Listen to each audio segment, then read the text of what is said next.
ऐकूरार्य प्रियं शिष्यं गुरुवरदेन्द्रपदार्चकं सदा सुळादिपदवक्तारां कुप्पेराय गुरुं भजे.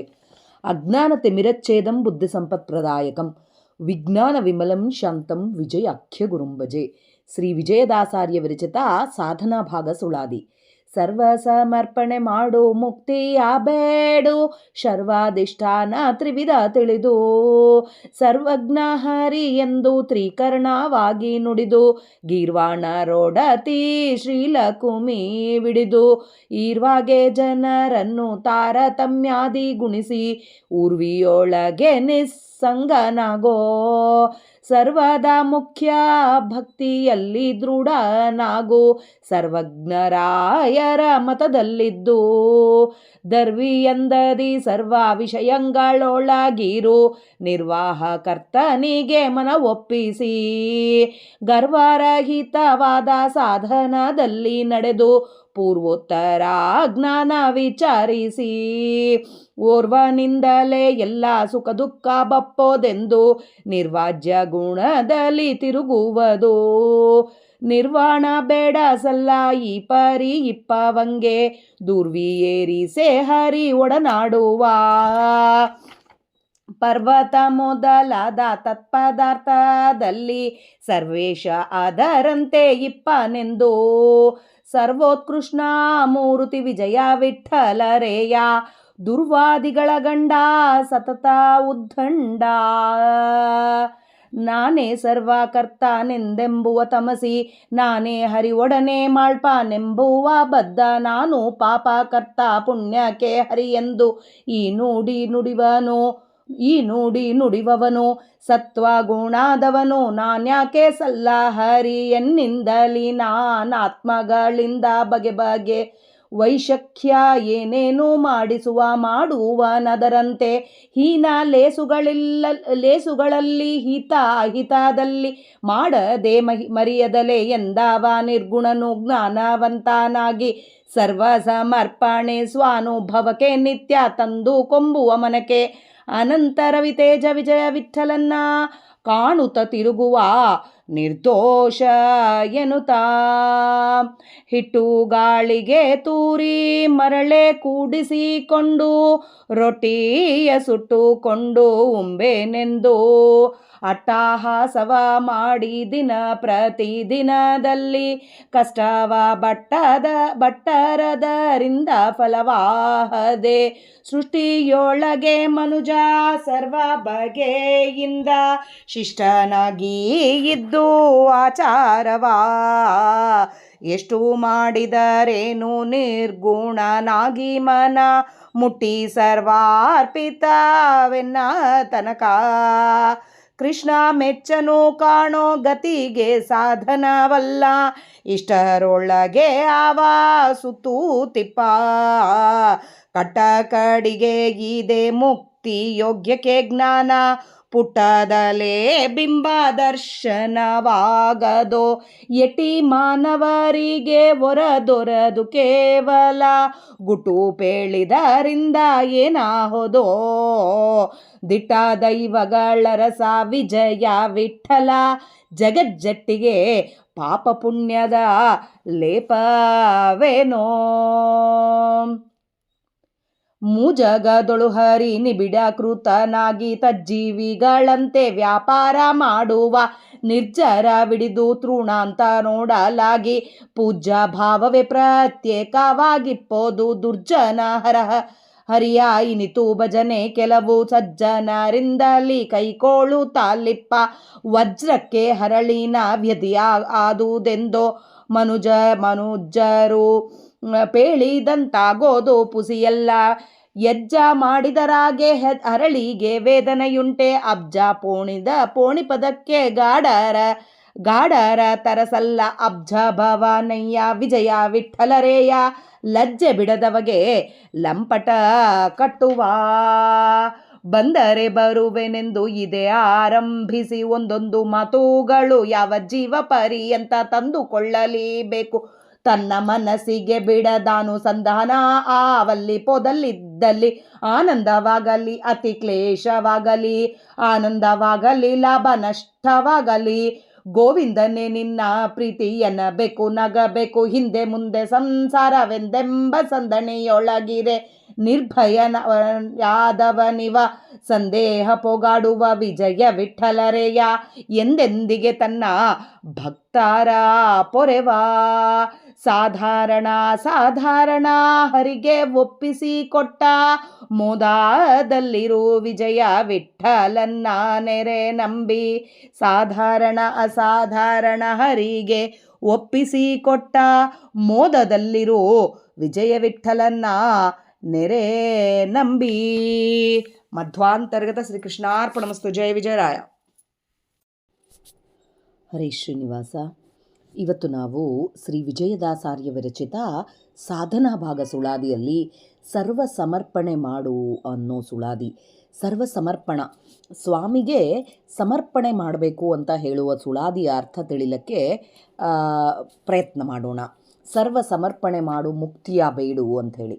ಸರ್ವ ಸಮರ್ಪಣೆ ಮಾಡು ಮುಕ್ತಿಯ ಬೇಡು, ಸರ್ವಾಧಿಷ್ಠಾನ ತ್ರಿವಿಧ ತಿಳಿದು. ಇದು ಸರ್ವಾಧಿಷ್ಠಾನ ತ್ರಿವಿಧ ತಿಳಿದು ಸರ್ವ ಸಮರ್ಪಣೆ ಎಲ್ಲ ಅವನಿಗೆ ಸಮರ್ಪಣೆ ಮಾಡು, ಸಂಪೂರ್ಣವಾದ ಸಮರ್ಪಣೆ ಅವನಿಗೆ ಮಾಡು. ಎಷ್ಟು ಅಂದರೆ ನೀ ಮಾಡಿದ್ದೆಲ್ಲ ಈಗಿಂದಂತಲ್ಲ. ಸರ್ವ ಸಮರ್ಪಣೆ ಅಂತ ಬಂದಾಗ ಈ ಜೀವ ಇಲ್ಲಿ ಈ ದೇಹಗಳನ್ನು ಪಡ್ಕೊಂಡು ಬಂದಿದ್ದು ಜನ್ಮಗಳಲ್ಲಿಂದ ಬಂದಿದ್ದ ಈ ಪ್ರತಿಯೊಂದನ್ನು ಗೊತ್ತಿರಲಾರ್ದಾಗಿ ಗೊತ್ತಿದ್ದು ಮಾಡಿದ್ದು ಪಾಪ ಪುಣ್ಯ ಪ್ರತಿಯೊಂದು ಅವನಿಗೆ ಸಮರ್ಪಣೆ ಮಾಡು. ಅದನ್ನು ಸರ್ವ ಸಮರ್ಪಣೆ ಅಂತ. ನಿತ್ಯ ಮಾಡುವುದು ಪ್ರತಿಯೊಂದು ಕೆಲಸ ಅವನಿಗೆ ಸಮರ್ಪಣೆ. ಅವನ್ನೇ ಒಳಗೆ ನಿಂತು ಮಾಡಿಸ್ತಾ ಇದ್ದಾನೆ. ಪ್ರತಿಯೊಂದು ನಾವು ನಿಂದಿರಬೇಕು, ಕೂಡಬೇಕು, ಏನು ಮಾಡಬೇಕು ಅಂದ್ರೂ ಅವನು ನಿಂತು ಮಾಡಿಸ್ಬೇಕು ಅಂತ ಹೇಳೋದು. ಇಲ್ಲಿ ಮುಕ್ತಿಯ ಬೇಡು ಅಂತ ಇದ್ದಾರೆ. ಕೆಲವೊಂದು ಕಡೆ ಅಂದರೆ ಇಲ್ಲಿ ದಾಸರಾಯರು ಕೆಲವು ಕಡೆ ಹೇಳ್ತಾರೆ, ಚತುರವಿಧ ಪುರುಷಾರ್ಥ ಕನಸಿನೊಳಗಾದರೂ ಬೇಡ್ಲಾರ್ದಾಗಿರು ಅಂತ ಹೇಳ್ತಾರೆ. ಅಂದರೆ ಇಲ್ಲಿ ಮತ್ತು ಮುಕ್ತಿಯ ಬೇಡು ಅಂತ ಯಾಕೆ ಕೇಳ್ತಾ ಇದ್ದಾರೆ ಅಂದರೆ, ಇಲ್ಲಿ ಮುಕ್ತಿಯ ಬೇಡು, ಮುಕ್ತಿಯಲ್ಲಿ ಸ್ವಾಮಿಯನ್ನು ಮಾತ್ರ ಬೇಡು. ಇನ್ನೂ ಒಂದು ಅರ್ಥ ಬರುತ್ತೆ, ಸಂಸಾರದಲ್ಲಿಂದ ವಿಮುಕ್ತರನ್ನು ಮಾಡು ಅಂಥೇಳಿ ಕೂಡ ಬರುತ್ತೆ. ಅದೇ ಥರ ಸುಖದ ಸಲುವಾಗಿ ಮುಕ್ತಿಯ ಬೇಡಬೇಡ, ಸ್ವಾಮಿಯ ನೆನಪು ಸದಾ ಇರ್ತದ ಅಲ್ಲಿ ಅಂಥೇಳಿ ಮುಕ್ತಿಯ ಬೇಡು ಅಂಥೇಳಿ ಇಲ್ಲಿ ವಿಜಯದಾಸರು ಹೇಳ್ತಾ ಇದ್ದಾರೆ. ಮುಕ್ತಿಯ ಬೇಡು ಸರ್ವಾಧಿಷ್ಠಾನ ತ್ರಿವಿಧ ತಿಳಿದು. ಇದು ಸರ್ವಾಧಿಷ್ಠಾನ ಅಂತಂದ್ರೆ ರುದ್ರದೇವರು. ಆ ರುದ್ರದೇವರನ್ನ ಅಧಿಷ್ಠಾನ ಅಂತಂದಾಗೆ ಅಹಂಕಾರ ತತ್ವ. ರುದ್ರದೇವರ ಅಧಿಷ್ಠಾನ ಅಹಂಕಾರ ತತ್ವ. ಅಹಂಕಾರ ತತ್ವಕ್ಕೆ ಮತ್ತು ವೈಕಾರಿಕ ತೈಜಸ ತಾಮಸೆ ಅಂತ ಬರ್ತದೆ. ಅಲ್ಲಿ ವೈಕಾರಿಕ ಮನಸ್ತತ್ವ, ತೈಜಸ ಇಂದ್ರಿಯ, ತಾಮಸ ಪಂಚಭೂತ ಪಂಚತನ್ಮಾತ್ರ, ಇವೆಲ್ಲ ಇದನ್ನೆಲ್ಲ ತಿಳ್ಕೋಬೇಕು. ತ್ರಿವಿಧ ತಿಳಿದು ವೈಕಾರಿಕ ತೈಜಸ ತಾಮಸ ಇದೆಲ್ಲದನ್ನು ತಿಳ್ಕೊಂಡು ಸರ್ವಜ್ಞ ಹರಿ ಸರ್ವಜ್ಞ ಅಂಥೇಳಿ ಎಲ್ಲ ಕಡೆ ಇದ್ದವನು, ಸರ್ವಜ್ಞನು ಅವನು. ಎಲ್ಲ ಜ್ಞಾನ ಇದ್ದವನು, ಎಲ್ಲ ಕಡೆ ಇದ್ದವನು ಅವನೇ. ಎಲ್ಲ ಅವರೊಳಗೆ ತೃಣಲಿಂದ ಮೊದಲು ಮಾಡಿಕೊಂಡು ಬೆಟ್ಟದವರೆಗೆ ಪ್ರತಿಯೊಂದು ಜಡ ಚೇತನ ಎಲ್ಲದರೊಳಗೆ ಅವನೇ ನಿಂತು ಮಾಡಿಸ್ತಾ ಇದ್ದಾನೆ ಎಂಬುದನ್ನು ತ್ರಿಕರಣವಾಗಿ ನುಡಿದು. ಇದು ಮತ್ತು ಬರೇ ತಿಳ್ಕೊಳ್ಳೋದೊಂದೇ ಅಲ್ಲ, ನೀನು ಮನಸ್ಸು ಕಾಯ ವಾಚಲಿಂದ ಅದನ್ನು ನುಡಿ ಹೇಳು. ಸ್ವಾಮಿಯೇ ಇದ್ದಾನೆ, ಸ್ವಾಮಿಯೇ ಮಾಡಿಸ್ತಾನೆ. ಇವಾಗ ನಾವು ಒಂದು ಮಾತಾಡ್ತಾ ಇದ್ದೀವಿ, ಇವಾಗ ಒಂದು ಸುಳಾದಿ ಹೇಳ್ತಾ ಇದ್ದೀವಿ, ಒಳಗೆ ನಿಂತು ಅವನು ಮಾಡಿಸ್ಲಿಲ್ಲ ಅಂತಂದರೆ ಈ ಕ್ಷಣದಾಗೆ ಆ ಸುಳಾದಿ ಹೇಳೋದು ನಿಂತು ಹೋಗ್ತದೆ. ನಿರ್ವಿಘ್ನವಾಗಿ ಸ್ವಾಮಿ 200 ದಿನ ನಡೆಸಿದ್ದಾನೆ ಅಂದರೆ ಅವನು ಒಳಗೆ ನಿಂತು ನಡೆಸಿದ್ದಾನೆ. ಅವನಿಗೆ ಮನಸ್ಸು ಬಂದರೆ ಆದಮೇಲೆ ಇನ್ನೊಂದೇನೆಂದರೆ, ಇದು ಇವತ್ತಿಂದ ನಡೆಯೋದು ನಿನ್ನಿದು ಮುಂದಿದು ಅಲ್ಲ. ನಾವು ಹುಟ್ಟೋ ಕಾಲಕ್ಕೆ ಮೊದಲಿನಿಂದ ಯಾವಾಗ ನಾವು ಇದು ಬಂದಿರ್ತೀವೋ, ಈ ಜೀವ ಇದಕ್ಕೆ ದೇಹಗಳು ಇದು ಬಂದಿರ್ತಾನೋ ಅವಾಗಲಿಂದ ಇವತ್ತಿನ ದಿನ ಇದು ನಡಿಬೇಕು, ಇಷ್ಟೊತ್ತಿಗೆ ನಡಿಬೇಕು, ಇದು ಎಲ್ಲ ಮೊದಲೇ ಫಿಕ್ಸ್ ಮಾಡಿಬಿಟ್ಟಿರ್ತಾನೆ ಸ್ವಾಮಿ. ಇದರಿಂದ ನಮಗೆ ಮಾಡೋದು ಏನೂ ಇರಲ್ಲ. ನಾವು ಹೇಳ್ತಾ ಇರ್ತೀವಿ ಎಲ್ಲ ಮುಗಿದೋಗಿ ನಮ್ಮ ಮಾನವ ಪ್ರಯತ್ನ ಮಾಡಬೇಕು ಅಂತ ಹೇಳ್ತೀವಿ. ಇಲ್ಲಿ ಮಾನವ ಪ್ರಯತ್ನ ಅಂಬೋದು ಖಚಿತವಾಗಿ ಇಲ್ಲ. ಆ ಪ್ರಯತ್ನ ಮಾಡಿಸುವವನು ಅವನೇ. ಅವನು ಆ ಟೈಮಿಗೆ ಪ್ರಯತ್ನ ಮಾಡಿಸಿದರೆ ನಾವು ಮಾಡ್ತೀವಿ. ಅಲ್ಲಿ ಅವನು ಒಳಗೆ ನಿಂತು ಮಾಡಿಸ್ಬೇಕು, ಇಲ್ಲಾಂದ್ರೆ ಮಾಡಿಸ್ಲಿಕ್ಕೆ ಸಾಧ್ಯನೇ ಇಲ್ಲ. ಎಲ್ಲರೂ ಹೇಳ್ತಾ ಇರ್ತಾರೆ, ನಾನು ಇಷ್ಟಂತೂ ಕೇಳ್ಕೊತೀನಿ, ಮಾನವ ಪ್ರಯತ್ನ ಅಂತೂ ಮಾಡಬೇಕು, ಇದು ಮಾಡಲಿಲ್ಲ ಅಂದರೆ ಹೇಗ ನಾವು ಹೇಳಬೇಕು. ಇದು ನಮ್ಮ ಒಳಗೆ ನಿಂತು ಸ್ವಾಮಿ ಹೇಳಿಸ್ತಾ ಇದ್ದಾನೆ. ನಾವು ಹೇಳಬೇಕು ಅಲ್ಲ, ಮಾನವ ಪ್ರಯತ್ನ ಅಲ್ಲ. ಮಾನವ ಪ್ರಯತ್ನ ಸಾಧ್ಯನೇ ಇಲ್ಲ. ಮಾನವನಿಗೆ ಪ್ರಯತ್ನ ಮಾಡೋಷ್ಟು ಶಕ್ತಿ ಇಲ್ಲ. ಒಳಗೆ ನಿಂತು ಸ್ವಾಮಿ ಪ್ರಯತ್ನ ಮಾಡಿಸಿದ್ರೆ ಮಾಡೋದು. ಅದೂ ಅವನು ಮೊದಲೇ ಇದೆಲ್ಲ ಫಿಕ್ಸ್ ಮಾಡಿಬಿಟ್ಟಿರ್ತಾನೆ. ನಮ್ಗೆ ಹುಟ್ಟಿದಾಗಲಿಂದ ಹಿಡ್ಕೊಂಡು ಸಾಯೋವರಿಗೆ ಏನೇನು ಆಗ್ತವೆ, ಯಾವತ್ತಿನ ದಿನ ಏನೇನು ಮಾಡಬೇಕು, ಇದೆಲ್ಲ ಒಂದು ಡೈರಿ ಬರೆದಿಟ್ಬಿಟ್ಟಿರ್ತಾನೆ ನಮಗೆ. ಅದರೊಳಗಿದ್ದಂಗೆ ನಡೆಯೋದು. ಆ ಪ್ರಯತ್ನ ಮಾಡಬೇಕು ಅಂತ ಹೇಳಿ ಅವನೇ ಹೇಳಿಸ್ತಾನೆ, ಸೇವೆ ಮಾಡ್ರಿ ಅಂತ ಅವನೇ ಹೇಳಿಸ್ತಾನೆ, ಇನ್ನೊಬ್ಬರು ಥ್ರೂ ಕೂಡ ಹೇಳಿಸ್ತಾನೆ, ಹೇಳಿಸಿ ನಮ್ಮಿಂದ ಸೇವೆ ಮಾಡಿಸ್ತಾನೆ. ಆ ಸೇವಕ್ಕೆ ತಕ್ಕಂತ ಅವನೇ ಅಲ್ಲಿ ನಿಂತು, ಗುರುಗಳಲ್ಲಿ ನಿಂತು ಅಲ್ಲಿಂದ ಫಲ ಕೊಡಿಸ್ತಾನೆ. ಹಾಗೆ ಅದನ್ನ ತಿಳ್ಕೊಂಡು, ತ್ರಿವಿಧ ತಿಳ್ಕೊಂಡು, ಸರ್ವಜ್ಞನು ಅವನು ಅಂತ ತಿಳ್ಕೊಂಡು ತ್ರಿಕರಣವಾಗಿ ನುಡಿಬೇಕು. ಗೀರ್ವಾಣ ರೊಡತಿ ಶ್ರೀ ಲಕುಮಿ ವಿಡಿದು ಎಲ್ಲ ದೇವಾನ್ ದೇವತೆಗಳು ಲಕ್ಷ್ಮೀದೇವಿಲಿಂದ ಹಿಡ್ಕೊಂಡು ಈರ್ವಗೆ ಜನರನ್ನು ತಾರತಮ್ಯಾದಿ ಗುಣಿಸು. ಜನರವರಿಗೆ ಎಲ್ಲ ತಾರತಮ್ಯದಿಂದ ನೀನು ಗುಣಿಸು, ತಿಳ್ಕೊ. ಎಲ್ಲರೊಳಗೆ ಅವನೇ ನಿಂತು ಮಾಡಿಸ್ತಾನೆ ಅಂತ ತಿಳ್ಕೊ. ಊರ್ವಿಯೊಳಗೆ ನಿಸ್ಸಂಗನಾಗೋ, ಈ ಭೂಮಿಯೊಳಗೆ ನಿಸ್ಸಂಗನಾಗು, ಸರ್ವದಾ ಮುಖ್ಯ ಭಕ್ತಿಯಲ್ಲಿ ದೃಢನಾಗು. ಮುಖ್ಯ ನಿನಗೆ ಬೇಕಾಗಿದ್ದು ಭಕ್ತಿ, ಭಕ್ತಿಯಲ್ಲಿ ದೃಢನಾಗು. ಆ ಭಕ್ತಿ ಕೂಡ ಈ ಜನ್ಮಕ್ಕೆ ನಮಗೆ ಎಷ್ಟು ಕೊಡಬೇಕೋ, ನಮ್ಮ ದೇವರು ನಮ್ಮನ್ನು ಕರ್ಕೊಂಡು ಬಂದಿದ್ದೇ ಆ ಲಿಂಗದೇಹನ್ನ ಭಂಗ ಮಾಡಿಸ್ಲಕ್ಕೆ. ಅವನು ಈ ನಮಗೇನು ಈ ಸುಖಗಳು ಕೊಟ್ಟು ಇದು ಮಾಡಬೇಕು ಅಂತಲ್ಲ, ನಮ್ಮ ಕರ್ಮಗಳ ಕಳಿಲಕ್ಕೆ ಅವನು ನಮ್ಮನ್ನು ಕರ್ಕೊಂಡು ಬಂದಿದ್ದಾನೆ. ಆ ಕರ್ಮ ಕಳಿತಾ ಕಳಿತಾ ಕಳಿತಾ ಹೋಗ್ತಾನೆ. ಯಾವ ಜನ್ಮದಾಗ ಎಷ್ಟೆಷ್ಟು ಕರ್ಮ ಕಳಿಬೇಕೋ, ಇನ್ನೂ ಜೋಡ್ತಾ ಇರ್ತವೆ ಕರ್ಮಗಳು, ಆದರೂ ಅವನು ಅಲ್ಲಿ ಮಾಡಿಸ್ತಾನೆ. ಇದನ್ನು ನಾವು ತಿಳ್ಕೋಬೇಕು. ಭಕ್ತಿಯಲ್ಲಿ ದೃಢನಾಗು. ಸರ್ವಜ್ಞರಾಯರ ಮತದಲ್ಲಿದ್ದು, ಸರ್ವಜ್ಞರಾಯರು, ಮಧ್ವರಾಯರು ಎಲ್ಲ ತಿಳಿದವರು, ಅವರು ದೇವರ ಬಗ್ಗೆ ತಿಳ್ಕೊಂಡಿದವರು, ಅವರ ಮತದಲ್ಲಿ ನಾವು ಇದ್ದು ದರ್ವಿ ಅಂದದಿ ಸರ್ವ ವಿಷಯಗಳೊಳಗಿರು, ದರ್ವಿ ಅಂದದಿ ಇರು ಅಂತ ಹೇಳ್ತಾರೆ. ನೀನು ಬರೇ ಒಂದು ನಿಮಿತ್ತ, ನಿನ್ನಲ್ಲಿಂದ ಕೆಲಸ ಮಾಡಿಸುವವನು ಅವನು ಅಂತ ತಿಳ್ಕೊಂಡು ಇರು ನೀನು. ದರ್ವಿ ಅಂದದಿ ಇರು ವಿಷಯಗಳೊಳು ನೀನು. ಯಾವುದ್ರೊಳಗೆ ನೀನು ತಲೆ ಕೆಡಿಸ್ಕೋಬೇಡ, ಅವನು ಮಾಡಿಸ್ತಾನೆ ಅಂಬೋದನ್ನು ನೀನು ತಿಳ್ಕೋ. ನಿರ್ವಾಹಕರ್ತನಿಗೆ ಮನ ಒಪ್ಪಿಸಿ, ಇದೆಲ್ಲ ನಿರ್ವಹಣೆ ಮಾಡುವವನು ನಮ್ಮ ಶ್ರೀಹರಿ. ಅವನಿಗೆ ನಿನ್ನ ಮನಸ್ಸು ಒಪ್ಪಿಸಿಬಿಡು. ನಿನ್ನ ಮನಸ್ಸು ಸರ್ವದಾ ಅವನಿಗೆ ಒಪ್ಪಿಸು. ಗರ್ವರಹಿತನಾದ ಸಾಧನದಲ್ಲಿ ನಡೆದು, ಗರ್ವ ಇರಬಾರ್ದು ಸಾಧನದೊಳಗೆ. ನಾನು ಅಂಬೋ ಅಹಂಕಾರ ಇಲ್ಲಾರ್ದಾಗಿ ಅವನು ಮಾಡಿಸ್ತಾ ಇದ್ದಾನೆ ಒಳಗೆ ನಿಂತು, ಏನು ಮಾಡಿದರು ಅಂಥೇಳಿ ಅದನ್ನು ತಿಳ್ಕೊಂಡು ಆ ಸಾಧನೆ ಮಾಡು. ಆ ಸಾಧನೆ ಅಂದರೆ ಇಲ್ಲಿ ಮತ್ತೆ ಸಾಧನೆ ಅಂದಾಗೆ ಬೆಳಗ್ಗೆ ಒಂದು ತಾಸು ಪೂಜೆ ಮಾಡಿದ್ವಿ, ಸಾಯಂಕಾಲ ಒಂದೆರಡು ಹೇಳ್ಕೊಂಡ್ವೆ, ಇಲ್ಲ ಒಂದು ದೇವರನಾಮ ಹೇಳ್ಕೊಂಡ್ವೆ ಅಂತಲ್ಲ. ಸಾಧನೆ ಅಂದರೆ ಕ್ಷಣ ಕ್ಷಣಕ್ಕೆ ಮಾಡುವ ಪ್ರತಿಯೊಂದು ಕೆಲಸ ಅವನು ನಿಂತು ಮಾಡಿಸ್ತಾ ಇದ್ದಾನೆ ಅಂತ ಸರ್ವದಾ ನಂಬೋದು. ನಮ್ಮ ಒಳಗೆ, ಇನ್ನೊಬ್ಬರ ಒಳಗೆ, ಎಲ್ಲರ ಒಳಗೆ ಅವನು ನಿಂತು ನಾವು ಮಾಡಿಸ್ತಾ ಇದ್ದಾನೆ ಅಂಬೋದನ್ನು ನಾವು ಕ್ಷಣ ಕ್ಷಣಕ್ಕೆ ಅನ್ಕೋತಾ ಹೋಗೋದು, ಎಲ್ಲ ಅವನಿಗೆ ಸಮರ್ಪಣೆ ಮಾಡೋದು. ಇದನ್ನೇ ಸಾಧನೆ ಅಂತ ಅಂಬೋದು. ಆ ಸಾಧನೆಯನ್ನು ಮಾಡು, ಗರ್ವರಹಿತನಾಗು. ಯಾವತ್ತೂ ಅವನು ಮಾಡಿಸ್ತಾ ಇದ್ದಾನೆ ಅಂಬೋದು ತಿಳ್ಕೊಂಡ್ವೆ, ಗರ್ವ ಹೋಗ್ಬಿಡ್ತದಲ್ಲಿ. ಗರ್ವರಹಿತನಾಗು. ಪೂರ್ವೋತ್ತರ ಜ್ಞಾನ ವಿಚಾರಿಸಿ. ಇಲ್ಲಿ ಪೂರ್ವೋತ್ತರ ಜ್ಞಾನ ಅಂದಾಗೆ ಪೂರ್ವ ಉತ್ತರ. ಅದಕ್ಕೆ ಕೆಲವು ಮಂದಿ ಹೇಳ್ತಾ ಇರ್ತಾರೆ, ಈಗೆಲ್ಲ ಎಲ್ಲ ದೇವರೇ ಮಾಡಿಸ್ತಾನೆ ಅಂಥೇಳಿ ನಾವು ಹೇಳಿಬಿಟ್ವೆ ಹುಡುಗರಿಗೆ, ಮಕ್ಕಳಿಗೆ ಅಂತಂದರೆ ಅದು ಪೂರ್ವೋತ್ತರ. ಪೂರ್ವ ತಿಳ್ಕೊಬೋದು, ಮೊದಲು ಅದನ್ನು ಆಲೋಚನೆ ಮಾಡ್ತಾರೆ. ಎಲ್ಲ ಹೇಳಿಬಿಟ್ವೆ ಅಂದರೆ ನಾಳೆ ಅವನು ಎದ್ದೇಳಕ್ಕೆ ಹೋಗಲ್ಲ.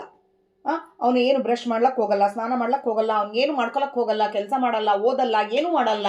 ಅದಕ್ಕೆ ಅವೆಲ್ಲ ಹೇಳಬಾರ್ದು, ನಿನ್ನ ಪ್ರಯತ್ನ ಕೂಡ ಇರಬೇಕು ಅಂತ ನಾವು ಹೇಳಬೇಕು ಅಂತ ಹೇಳ್ತೀವಿ.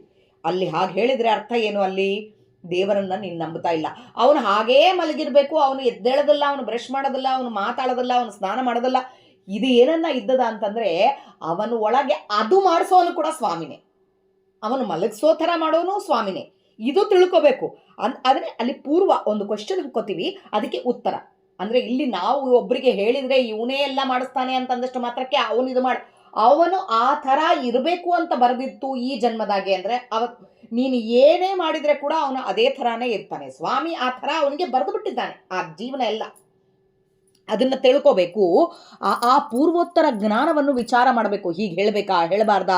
ಅವನು ಸರ್ವಜ್ಞ ಅಂತ ಹೇಳ್ತೀವಿ, ಆದರೂ ನಮ್ಮೊಳಗೆ ನಾವು ಸ್ವಲ್ಪ ಆದರೂ ಮಾಡಬೇಕಲ್ಲ. ಇದನ್ನು ಪೂರ್ವ, ಅದಕ್ಕೆ ಉತ್ತರವಾಗಿ ಅಲ್ಲ, ಅವನೇ ಒಳಗೆ ನಿಂತು ಮಾಡಿಸೋದು. ಇದನ್ನು ತಿಳ್ಕೊಂಡು ಇದನ್ನು ವಿಚಾರ ಮಾಡಿ ಓರ್ವನಿಂದಲೇ ಎಲ್ಲ ಸುಖ ದುಃಖ ಎಲ್ಲ ಅವನಿಂದನೇ, ಸುಖ ದುಃಖ ಎಲ್ಲ ಅವನಿಂದನೇ ಬರ್ತದ. ಅದು ನಮ್ಮ ಕರ್ಮಾನುಸಾರ ನಮಗೆ ಅವನು ಕೊಡ್ತಾನೆ. ಅದು ತಿಳ್ಕೋಬೇಕು. ನಿರ್ವಾಜ ಗುಣದಲ್ಲಿ ಇದು ನೆಪ ಅಂದರೆ ಈ ನಿರ್ವಾಜ ಗುಣದಲ್ಲಿ ತಿರುಗುವುದು. ಅಂದರೆ ಒಂದು ಒಂದು ಏನಂತಾರೆ,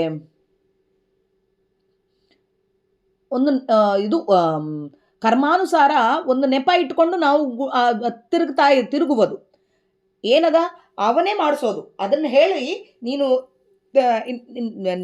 ಧೈರ್ಯವಾಗಿ ತಿರುಗು. ನಿರ್ವಾಣ ಬೇಡ ಸಲ್ಲ. ಅಂದರೆ ಅಲ್ಲೇನು ಹೇಳಿದರು, ಮುಕ್ತಿಯ ಬೇಡು ಅಂದರು, ಇಲ್ಲಿ ನಿರ್ವಾಣ ಬೇಡ ಸಲ್ಲ ಅಂದರು. ಅಂದರೆ ಇಲ್ಲಿ ಬೇಡ ಅಂತ ಹೇಳ್ತಾ ಇದ್ದಾರೆ. ಅಂದರೆ ಇಲ್ಲಿ ಏನು ಹೇಳ್ತಾ ಇದ್ದಾರೆ, ಅಲ್ಲಿ ಬೇಡು ಸ್ವಾಮಿ ಹತ್ರ ಇರ್ತಾನ ಅಂತ ಬೇಡು, ಸ್ವಾಮಿ ಸುಖಕ್ಕೆ ಬೇಡು. ಇಲ್ಲಿ ಮೋಕ್ಷಕ್ಕೆ ಹೋದ ಮೇಲೆ ನಾನು ಪರಮಾನಂದವಾಗಿ ಇರ್ತೀನಿ ಅಂತ ಅಂದ್ಕೊಂಡು ಬೇಡಬೇಡ. ಆಮೇಲೆ ನಿರ್ವಾಣ ಬೇಡಸಲ್ಲ, ಅಲ್ಲಿ ಒಂಥರ ಹೇಳ್ತಾರೆ, ಇಲ್ಲಿ ಮೋಕ್ಷ ಬೇಕು ಅಂತ ನೀನು ಬೇಡಬೇಡ, ನಿನ್ನ ಶಕ್ತಿ ಅನುಸಾರ ಮೋಕ್ಷ ದೇವರೇ ಕೊಡ್ತಾನೆ ಅಂತಲೇ ಇಲ್ಲಿ ಹೇಳೋದು. ಈ ಪರಿ ಇಪ್ಪವಂಗೆ ದೂರ್ವಿ ಈ ಥರ ಇದ್ದು ದೇವರೇ ಎಲ್ಲ ಮಾಡಿಸ್ತಾನೆ ಅಂತ ಹೇಳಿದವರಿಗೆ ಒಂದು ಹುಲ್ಲು ದೇವರಿಗೆ ಏರಿಸಿದ್ರೆ ಕೂಡ ಹರಿ ಜೊತೆಯಲ್ಲಿ ಇದ್ದು, ಏರಿಸಲಿಲ್ಲ ಅಂದರೂ ಸ್ವಾಮಿ ನಮ್ಮ ಜೊತೆಯಲ್ಲೇ ಇರ್ತಾನೆ, ಆದರೂ ಜೊತೆಯಲ್ಲೇ ಇದ್ದಿದಷ್ಟು ಇದು ನಮಗೆ ಗೊತ್ತಾಗ್ತದ. ಅದು ಜೊತೆಯಲ್ಲಿ ಒಳಗಿದ್ದು ನಮ್ಮ ಜೊತೆಗೆ ಆಡ್ತಾನೆ, ಅಂದರೆ ನಮ್ಮ ಜೊತೆಯಲ್ಲೇ ಇದ್ದು ನಮ್ಮ ಜೊತೆಯಲ್ಲೇ ಮಾತಾಡ್ತಾ ಇರ್ತಾನೆ. ಪರ್ವತ ಮೊದಲಾದ ತತ್ಪದಾರ್ಥದಲ್ಲಿ ಸರ್ವೇಶ ಅದರಂತೆ ಇಪ್ಪನೆಂದು, ಅದರ ಥರಾನೇ ಇದ್ದಾನೆ. ಪರ್ವತದೊಳಗೆ ಪರ್ವತ ಥರ ಇದ್ದಾನೆ, ನೊಣದೊಳಗೆ ನೊಣ ಥರ ಇದ್ದಾನೆ, ಒಂದು ಕಟ್ಟಿಗೆಯೊಳಗೆ ಕಟ್ಟಿಗೆ ಥರ ಇದ್ದಾನೆ, ಅದರೊಳಗೆ ಇದ್ದಾನೆ ಅಂತ ತಿಳ್ಕೊಂಡು ಸರ್ವೋತ್ಕೃಷ್ಣ ಮೂರ್ತಿ ವಿಜಯ ವಿಠ್ಠಲರೇಯ ಸರ್ವೇಶ ಅವನು ಅದರಂತೆ ಇಪ್ಪನು. ದುರ್ವಾದಿಗಳ ಗಂಡ, ಯಾರ್ಯಾರು ದುರ್ವಾದನ್ನು ಮಾಡ್ತಾರೋ ಅವರ ಗಂಡ ಸತತವಾಗಿ ಉದ್ದಂಡನು ಅವನು ಅಂತ ತಿಳ್ಕೋಬೇಕು. ಆಮೇಲೆ ಮಟ್ಟತಾಳದೊಳಗೆ ಇಲ್ಲಿ 3 ವಿಧವಾದ ಜನಗಳ ಬಗ್ಗೆ ಹೇಳ್ತಾ ಇದ್ದಾರೆ. ನಾನೇ ಸರ್ವಕರ್ತಾನೆಂಬುವವನು ಅಂದರೆ ಪುಣ್ಯಕ್ಕೆ ಪಾಪಕ್ಕೆ ಎಲ್ಲ ನಾನೇ ಮಾಡೋನು ಅಂತ ಹೇಳೋನು ತಮಸ್ಸಿಗೆ ಹೋಗ್ತಾನೆ, ತಮಸ್ಸು ಗುಣ ಇದ್ದವನು. ಹಾಗೆ ನಾನೇ ಹರಿ ಒಡನೆ ಮಾಳ್ಪನೆಂಬುವ ಬದ್ಧ, ನಾನು ಪಾಪಕರ್ತ ಪುಣ್ಯಕ್ಕೆ ಹರಿ, ಪಾಪ ಮಾಡೋನು ನಾನು, ಪುಣ್ಯ ಮಾಡಿಸೋನು ದೇವರು. ಅಂದರೆ ನಾನು ಮಾಡ್ತಾ ಇದ್ದೀನಿ, ಇಲ್ಲಿ ಜೊತೆಯಲ್ಲಿ ದೇವರ ಜೊತೆಯಲ್ಲಿ ನಾನು ಮಾಡ್ತಾ ಇದ್ದೀನಿ ಅಂತ ಕೂಡ ಹೇಳ್ತಾ ಇದ್ದಾರೆ. ಹಾಗೆ ಪಾಪ ಮಾಡೋನು ನಾನು, ಪುಣ್ಯ ಮಾಡೋನು ಅಂದರೆ ಹರಿ, ಹೀಗೆ ಹೇಳಿದವನು ರಜೋಗುಣದವನು. ಇಲ್ಲಿ ಅಂದರೆ ಪಾಪನ ಮಾತ್ರ ನಾನು ಮಾಡ್ತೀನಿ ಅಂತ ಹೇಳ್ತಾ ಇದ್ದಾನೆ. ನಾನು ಮಾಡ್ತೀನಿ ಅಂತ ಬಂದುಬಿಡ್ತು ಅಂದರೆ ಅಲ್ಲಿ ಆಗೋಯ್ತು. ನಮ್ಮ ಕರ್ಮಾನುಸಾರ ಒಳಗೆ ನಿಂತು ಸ್ವಾಮಿ ಮಾಡಿಸ್ತಾ ಇದ್ದಾನೆ ಅಂತ ತಿಳ್ಕೋಬೇಕು. ಹಾಗೆ ನಾನು ಯಾತಕ್ಕೆ ಸಲ್ಲ, ಸತ್ವಗುಣದವ್ರು ಹೇಗಿರ್ತಾರೆ ಅಂದರೆ ನಾನು ಯಾತಕ್ಕೆ ಸಲ್ಲ, ಹರಿ ಎನ್ನಿಂದಲೇ ನಾನಾತ್ಮಗಳಿಂದ ನನ್ನಲ್ಲಿಂದ ಸ್ವಾಮಿ ಮಾಡಿಸ್ತಾ ಇದ್ದಾನೆ. ಬಗೆ ವೈಶಿಷ್ಟ್ಯ ಏನೇನು ಮಾಡುವನದರಂತೆ ಅವನು ಏನು ಮಾಡಿಸ್ತಾ ಇದ್ದಾನೋ ನಾನು ಅದರ ಥರ ಮಾಡ್ತಾ ಇದ್ದಾನೆ. ಹೀನ ಲೇಸು ಯಾವುದನ್ನು, ಒಳ್ಳೆಯದಾಗಿರ್ಬೋದು ಕೆಟ್ಟದಾಗಿರ್ಬೋದು, ಹಿತ ಅಹಿತ ಯಾವುದನ್ನ ಆಗಿರ್ಬೋದು ಮಾಡದೆ ಮರೆಯದಲೇ ಎಂದವ ನಿರ್ಗುಣನು. ದತ್ತ ಸ್ವಾತಂತ್ರ್ಯ ಅಂದರೆ ನಮಗೆ ದತ್ತ ಸ್ವಾತಂತ್ರ್ಯ ಇದ್ದದ ಅಂತ ಹೇಳ್ತಾರೆ ಕೆಲವು ಜನ. ಆ ದತ್ತ ಸ್ವಾತಂತ್ರ್ಯ ಏನಿದ್ದದ ಅಂತಂದರೆ ಇಷ್ಟು ಭಾಗ ಮಾಡಿ ಕೊಟ್ಟಾನೆ ನಮಗೆ ಅಂತ ಹೇಳ್ತಾನೆ. ಕೊಟ್ಟಿಲ್ಲ, ಅಷ್ಟು ಭಾಗದಷ್ಟು ಮಾತ್ರ ಅವನು ನಮ್ಮಿಂದ ಮಾಡಿಸ್ತಾನೆ. ಇದು ಅಷ್ಟು ಮಾತ್ರ ಪ್ರಕಟ ಮಾಡ್ತಾನೆ. ಅಷ್ಟು ಶಕ್ತಿ, ಎಷ್ಟು ಶಕ್ತಿ ಪ್ರಕಟ ಮಾಡ್ತಾನೋ ಅಷ್ಟೇ ದತ್ತ ಸ್ವಾತಂತ್ರ್ಯ ಕೊಡ್ತಾನೆ ನಮಗೆ. ಅಂದರೆ ನಮ್ಮಿಂದ ಹೆಚ್ಚಿಗೆ ಕಾರ್ಯ ಮಾಡಿಸೋದಿಲ್ಲ, ನಮ್ಮ ಒಳಗೆ ನಮಗೆ ಎಷ್ಟು ಬೇಕೋ ಅಷ್ಟೇ ಶಕ್ತಿ ಕೊಟ್ಟು ಅಷ್ಟೇ ನಮ್ಮಿಂದ ಕೆಲಸ ಮಾಡಿಸ್ತಾನೆ, ಅಷ್ಟೇ ದೇವರ ಪೂಜೆ ಮಾಡಿಸ್ತಾನೆ, ಅಷ್ಟೇ ಸಾಧನೆ ಮಾಡಿಸ್ತಾನೆ. ಇದನ್ನು ತಿಳ್ಕೋಬೇಕು ಅಷ್ಟೇ. ಆಗಲಿ ಹೀಗೆ ಹೇಳುವ ಮನುಷ್ಯ ಹೀನ, ಒಳ್ಳೆಯದು ಕೆಟ್ಟದು, ಹಿತ ಅಹಿತ ಎಲ್ಲ ಕಾರ್ಯದರೊಳಗೆ ಅವನೇ ಮಾಡಿಸ್ತಾ ಇದ್ದಾನೆ ಎಂಬುವನು ಸತ್ವಗುಣದವನು. ಅವನು ಜ್ಞಾನವಂತನು, ಸರ್ವ ಸಮರ್ಪಣೆ ಮಾಡ್ತಾನೆ, ಸ್ವಾನುಭವಕ್ಕೆ ನಿತ್ಯ ತಂದುಕೊಂಬುವ, ಅವನು ಅನುಭವಕ್ಕೆ ತಂದುಕೊಳ್ತಾನೆ ಮನಸ್ಸಿಗೆ. ಅನಂತ ರವಿತೇಜ ವಿಜಯ ವಿಠ್ಠಲನ್ನ ಕಾಣುತ್ತ ತಿರುಗುವ ನಿರ್ದೋಷ ಎನ್ನುತ್ತಾ ದೇವರು ಅನಂತ ಕೋಟಿಗಟ್ಟಲೆ ಸೂರ್ಯ ತೇಜಮಯನಾದ ನಮ್ಮಪ್ಪ ಅವನು ಮಾಡಿಸ್ತಾನೆ ಅಂತೇಳಿ ಯಾರು ತಿರುಗುತ್ತಾರೋ ಅವನು ನಿರ್ದೋಷ ಅಂತ ಹೇಳಿ ಅವನೇ ಮಾಡಿಸ್ತಾ ಇದ್ದಾನೆ. ಇಷ್ಟು ಕರ್ಮಾನುಸಾರಗಳು ನಮ್ಮಿಂದ ಪಾಪ ಪುಣ್ಯಗಳು ಮಾಡಿಸಿದ್ರು ಅದರದ್ದು ಅಂಟು ಮಾತ್ರ ಸ್ವಾಮಿಗೆ ಇರೋದಿಲ್ಲ. ಇದನ್ನು ತಿಳ್ಕೊಂಡು ನಾನೇನೋ ಪಾಪ ಮಾಡಿದೆ ಅಂತ ಅಂಬೋದಕ್ಕಿಂತ ನನ್ನ ಕರ್ಮ ಏನೋ ಕೂತಿದೆ ಸ್ವಾಮಿ, ಆ ಕರ್ಮದಲ್ಲಿಂದ ನಾನು ಸರಿಗೆ ಇದು ಮಾಡಿಸ್ತಾ ಇದ್ದೀಯೋ, ಆ ಕರ್ಮದಲ್ಲಿಂದ ನನಗೆ ಈ ಅನುಭವ ಕೊಡ್ತಾ ಇದ್ದೀಯೋ ಸ್ವಾಮಿ ಅಂಥೇಳಿ ಅವನಿಗೆ ಸಮರ್ಪಣೆ ಮಾಡಬೇಕು ಅಂಥೇಳಿ ವಿಜಯದಾಸರು ಹೇಳ್ತಾ ಇದ್ದಾರೆ. ಅತ್ಯಂತ ಅದ್ಭುತವಾದ ಸುಳಾದಿ ಇದು. ತ್ರಿವಿಡ ತಾಳದಿಂದ ನಾಳೆ ನೋಡೋಣ. ಮಧ್ವಾಂತರ್ಗತ ಶ್ರೀಕೃಷ್ಣ ಅರ್ಪಣಮಸ್ತು. ಜಯ ವಿಜಯರಾಯ.